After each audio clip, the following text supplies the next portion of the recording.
Well, I finished Steven Universe Future. Steven Universe Future is actually quite hated by the public and the internet, and I really don't understand why. I mean, I literally just finished it like probably like 10 minutes ago, and I'll be honest, I kind of thought it was more interesting than the main show. I was probably more invested in the characters, and I definitely did tear up in the second last episode, but we don't talk about that. I don't need to speak as much as I did in the Steven Universe video because I don't need to go on the basic concepts of Steven Universe as a whole. But Steven Universe Future is about a grown-up Steven, I'm pretty sure 16, which would make Connie 14 now, reliving PTSD and trauma and multiple other bad things from his past. And it makes sense considering when he was 14 years old, he done a lot of stuff, and it was all explained in one scene, by the way, which was a great scene. I'm almost drowned.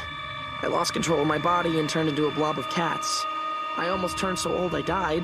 I think this show is a big step up from the original Steven Universe show because it actually probably has more continuity, and I feel more invested in this one for some reason. In this limited season, we are seeing a problem stem from something small that we think is just going to be a one-off thing at the very start, grow into something huge and huge until the finale. And I do agree with people when they say that they're a bit annoyed that the very last episode was reduced to 11 minutes instead of 40 minutes like the main show, but I think they could squeeze as much as they could into the finale as I really liked. Honestly, it was kind of bittersweet. I was kind of happy, kind of sad, and the second last one was very emotional. There was a specific moment between Connie and Steven, and I think people have watched the show would know about this, and it is the most second-hand embarrassment-inducing scene I've ever watched. It was like horrible. It was really sad, but it was also really frustrating, but it was really and once again I'll use the word bittersweet, because you started to kind of see a bit more hope after this kind of shocker happened, and then you immediately got sadder again. And knowing me, as you can see a lot of other people, they'll probably laugh it off at the very ending. I got sadder at the ending because it was sad. That episode was really hard for me. I think what makes the limited series better is that we get to see grown Steven, and to be honest, I really like grown Steven 10 times more than the younger Steven, because look at the younger Steven now. He just seems really annoying and loud. I really like the concept of the older Steven trying to mature and be a different person as a whole, but still having those features inside of him that is Steven Universe that we know. We do get to see the characters change lots, like Amethyst is quite changed as well, but they do have new outfits representing their growth, and I think that's a really cool thing. A lot of shows like to do that, but this show just felt really cool because like they look like completely different characters, they feel like completely new people just by their looks, and I really liked that. And the new power that causes Steven trouble in his 20 episodes is definitely very interesting, and I think it's very good for a future kind of time in this show. For a season, like a lot of people wanted, I really wish they had more than 20 episodes, maybe even like a couple seasons, maybe even like 2 seasons of Future. But we only got one, and I'll be honest, I'm alright with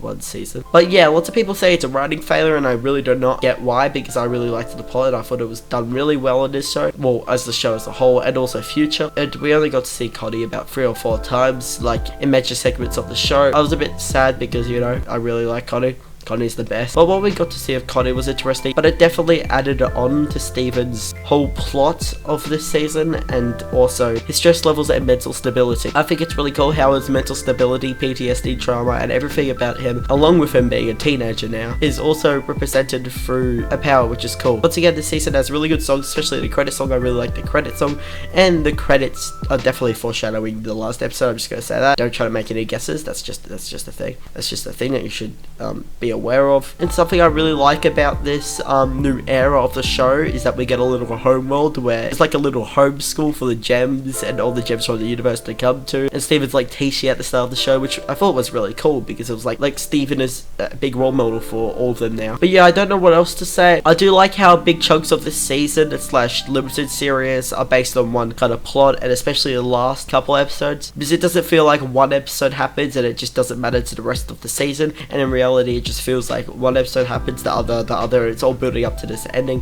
And I think that was really clean, and I think it was a very good limited series to end of the show, and I think it's very underrated in terms of basically everything. And I'm quite sad that I've literally found, I think about 0 videos saying that's a good show, which means I'm one of the only people on YouTube that have made a video saying that they like the show, which is beautiful. But yeah, if you finished Steven Universe and you've heard bad things about Steven Universe Future, please ignore them and see if you liked Steven Universe Future, because I think it is definitely worth stuff all the time, and if you don't like it, if you don't like the ending, you can really just stick to the main show's ending, which you probably don't like either. So I don't know how you're gonna work this out. Oh yeah, I'm just gonna say Spinel does appear, but like only in like one episode. I'm kind of frustrated about that. I wish she showed up a bit more in the show, considering she had a whole movie based around her, but you know, it's Steven Universe. They can do whatever they want with the show. But anyway, I'm gonna go now. Thank you, Rebecca Sugar, for making this show, and the rest of the team, including the voice actors. This was an amazing experience. It is my favorite kids cartoon of all time, and I'm gonna go now. Bye.